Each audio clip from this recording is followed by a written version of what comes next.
Good day. This is the Green Mage. I speak simply and accessibly about the complex and sometimes incomprehensible. Today, about the clan and the clan system. A clan is at least 7 generations of ancestors, united into a single system. By the 7th generation, we arrive at a total of 126 people, 127 including the person themselves. The clan is multifaceted. It is an immense energetic space, an egregor, which carries certain tasks and possesses clan strategies, as well as a wide range of characters and individual traits among its members. An egregor is a concept referring to a non-physical entity or thought form that arises from the collective thoughts and emotions of a group of people. It's believed to possess a certain level of independent existence and can influence the group's thoughts, actions, and even destiny. Here's a more detailed explanation. Collective thought form. An egregor is essentially a thought form created by the shared beliefs, emotions, and intentions of a group. Autonomous entity. It's believed to develop a degree of autonomy, capable of influencing the group that gave rise to it, and potentially even beyond. Every clan has its own characteristics, and before incarnating in the physical world, a soul chooses the clan in which it can embody itself and gain and live through its unique experience, which it then passes on to the spirit. Follow the link on the right above or in the description of the video, and watch the video about the levels of spiritual development. Clans have a need for souls to strengthen and expand the clan, while souls have a need to gain experience. So this creates a kind of symbiosis. The clan also has a need to close certain clusters of experience, thanks to which the clan grows and becomes stronger. Clans can form pairs and unite within one soul. Each new member of the clan has their own tasks, but if one or both parents did not fulfill their tasks, these can be passed on to their children, who may then wonder, why did we inherit so much? In reality, there is no blame. This is your inheritance from your clan. The tasks and experiences of the clan are primary compared to those of the individual soul. The clan determines their order for each specific person. Of course, it is very convenient to solve both the soul's and the clan's tasks, which is how it happens for most of a person's life. But I want to emphasize again, the tasks and experiences of the clan are more primary and more extensive. The clan gives energy to each member in its hierarchical structure and assigns them specific tasks. The clan endows a person with mindsets, entities, strategies, scenarios, karma. Let's discuss each point in more detail. Clan mindsets. Clan mindsets are the complete set of perception filters that a person receives in childhood from their parents. Remember what a typical mindset from another person is. When an opinion leader, elder, or adult leaves an imprint in the form of a statement or life parameter. For example, money should only be earned through hard work. This mindset then becomes part of a person's perception filter. Clan mindsets are the full set of perception filters inherited from one's parents. Like father, like son, every good tree maketh good fruits. William Langland. Parents impose a huge number of perception filters on a child through their dialogues. They think they are teaching the little person about life, but in reality, their task is to form a foundation, a mental picture of the world, through which the child and later the adult will solve and overcome life situations and build their unique experience. It's important to understand that clan mindsets are passed down from generation to generation, from one person to another, and breaking this closed circle is only possible if an ancient soul enters the clan, begins to work through their own mindsets, and grows by changing them. One way or another, all these mindsets were necessary for certain events.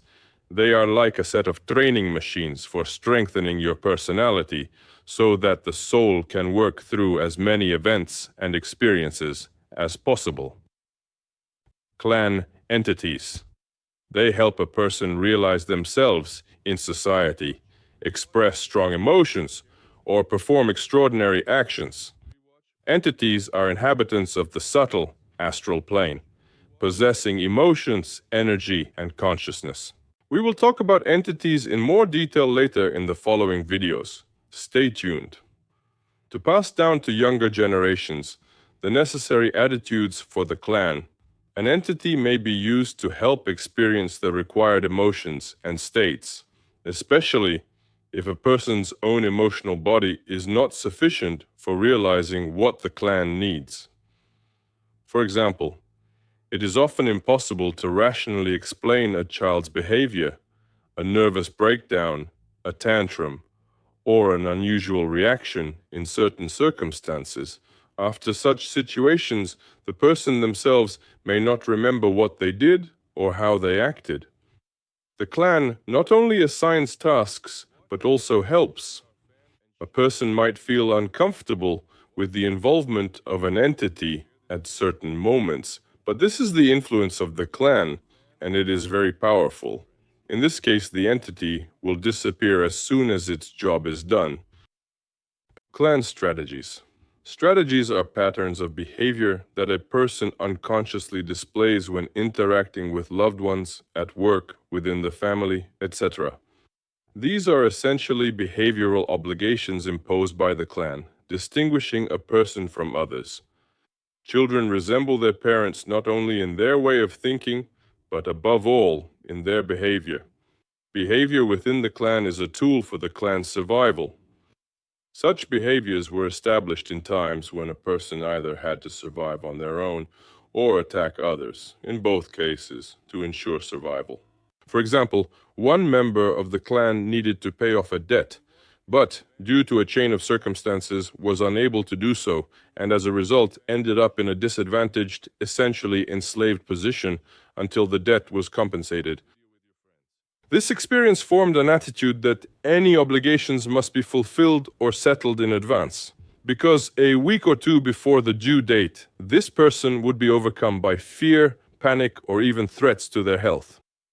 Such behavioral clan strategies can be passed down through several generations, not necessarily directly from parents. A person unconsciously adopts this strategy and does not understand why they have such reactions. Clan scenarios. Scenarios are events in a person's life that will inevitably occur, regardless of the person's desire to avoid them. For example, there might be a scenario in the clan where all women after the age of 35 end up alone, either widowed, divorced, or single by any means possible. This could be because, at some point, one of the women was oppressed by her husband and formed a scenario that she could only survive on her own, equating men with danger. Or, remember in the movie Forrest Gump, when Forrest saved Lieutenant Dan and he lost his legs, but was supposed to die in the war like all the main men in his clan. Such a scenario could have been established by one of the clan members, that the only meaning in a man's life is to die heroically for his country.